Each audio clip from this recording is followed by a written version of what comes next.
Hai sahabat Wardi Animaka, jangan lupa bantu channel ini agar lebih berkembang dengan cara tekan subscribe, like, and share.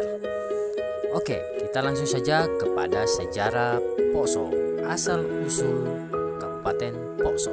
Silakan menikmati. Kali ini kita akan membahas mengenai sejarah singkat kota Poso. Sejarah Poso dimulai sejak zaman batu hingga zaman megalitikum.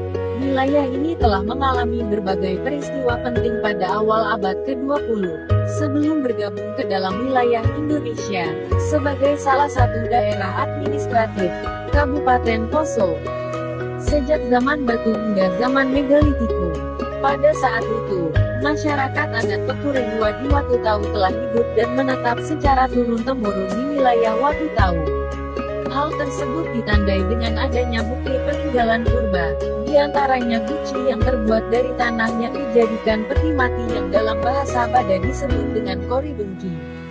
Di wilayah Lembah Lore, terdapat sekitar 400 patung granit megalitik, yang menurut berbagai penelitian arkeologi diperkirakan berasal dari 3000 SM hingga tahun 1300. Patung-patung ini memiliki ukuran yang bervariasi, mulai dari beberapa sentimeter hingga sekitar 4,5 meter, 15 kaki. Tujuan dibuatnya patung-patung ini masih belum dapat dijelaskan. Sekitar 30 patung megalitik berbentuk seperti manusia, sedangkan yang lainnya dalam bentuk pot besar, kalamba, dan piring batu, tutuna. Pada bulan-bulan awal tahun 1942, Jepang melakukan serangkaian pendaratan pasukan di berbagai wilayah di Indonesia. Pada tanggal 11 Januari tahun 1942, kota Manado jatuh ke tangan Jepang, membuat pasukan Belanda mundur ke wilayah Sulawesi Tengah yang saat itu belum dimasuki Jepang. Pemerintah Belanda kemudian menjadikan ibu kota Kabupaten Poso sebagai salah satu tempat pemusatan pasukan Belanda, selain kota Palu. Pada akhir Januari tahun 1942, Troepen Komandan, TPC, Mayor BFA Silmoler yang bermarkas di Poso mengirimkan sebuah radiogram rahasia kepada Letnan WHJ Van Dalen bersama Kapten JHLAC de Swer. Dalam radiogram tersebut, Silmoler memerintahkan agar pasukan Batalion Indonesia miliki di Manado untuk segera bersiap dan segera berangkat dengan KM Togian sesuai rencana. Setelah menerima radiogram, de Swer segera memerintahkan agar seluruh pasukan bersiap-siap untuk menuju ke Poso. Pada malam hari tanggal 25 Februari tahun 1942, rombongan mereka tiba di Pelabuhan Poso. Beberapa hari kemudian, pada tanggal 2 Maret tahun 1942, Nani Wartabone mengutus Ahmad Otto Papeo bersama rombongannya dari Gorontalo untuk berangkat ke Poso dengan menggunakan kapal motor SS Urania. Perjalanan ini dilakukan untuk melakukan aksi pelucutan senjata terhadap tentara Belanda yang berada di Poso. Sasaran utama militer Jepang di Sulawesi Tengah adalah pemerintahan dan militer Hindia Belanda, yang mereka anggap sebagai sekutu Amerika Serikat, lawan utama mereka pada Perang Dunia II.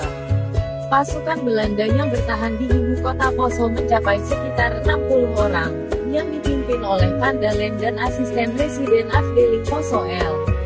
C.J. Rizky. Di sisi lain, Residen Manado Frederick Charles Hendrik Hirschman menuju ke lembah Bada di pedalaman Lore untuk menghindari kejaran tentara Jepang.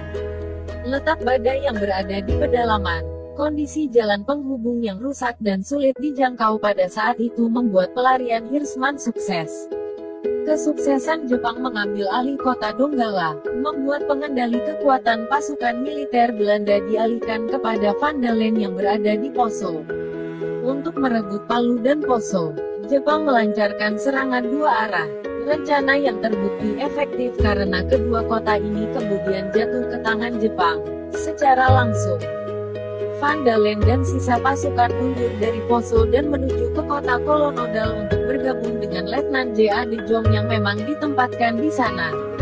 Kolonodal adalah pusat konsolidasi terakhir pasukan Belanda, sebelum mereka menuju ke Australia.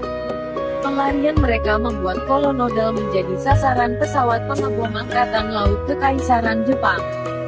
Rizky berhasil meloloskan diri, sedangkan Van Dalen dan De Jong ditangkap dan dipenjarakan di Manado, dan mereka berdua tewas setelah dieksekusi pada tanggal 25 Agustus tahun 1942. Keadaan pemerintahan yang dikendalikan oleh para raja setempat berlangsung sampai bulan Juni tahun 1942. Sebelumnya, pada tanggal 7 Maret tahun 1942, Jepang mengeluarkan Undang-Undang Nomor 1 yang berisi mengenai ketentuan ketatanegaraan yang tidak bertentangan dengan pemerintahan pendudukan militer Jepang. Berlakunya undang-undang ini membuat petugas-petugas pemerintahan sipil Jepang yang berdatangan dari Makassar dan Manado ditempatkan di kota Donggala, Palu, dan Poso. Pada tanggal 21 Agustus tahun 1945, Jepang menyerahkan kendali pemerintahan di Sulawesi Tengah terhadap raja-raja setempat. Di Poso, kekuasaan diberikan kepada Raja Muda Wongko Lemba Talasa. 22. Kemerdekaan negara yang masih sangat rapuh, diantisipasi oleh W.L. Talasa dengan membentuk barisan sukarela yang dipimpin Jacob Lamajuda.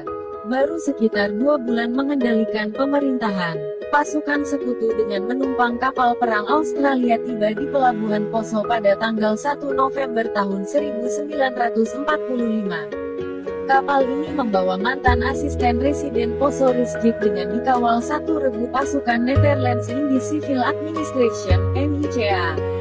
Kedatangan mereka menandai kembalinya kekuasaan Belanda, disertai dengan penyusunan pemerintahan daerah dengan struktur yang sama dengan masa Hindia Belanda. Jacob Lamajuda dan pasukannya berniat untuk melawan, tetapi dilarang oleh Raja Tua Poso Talasa.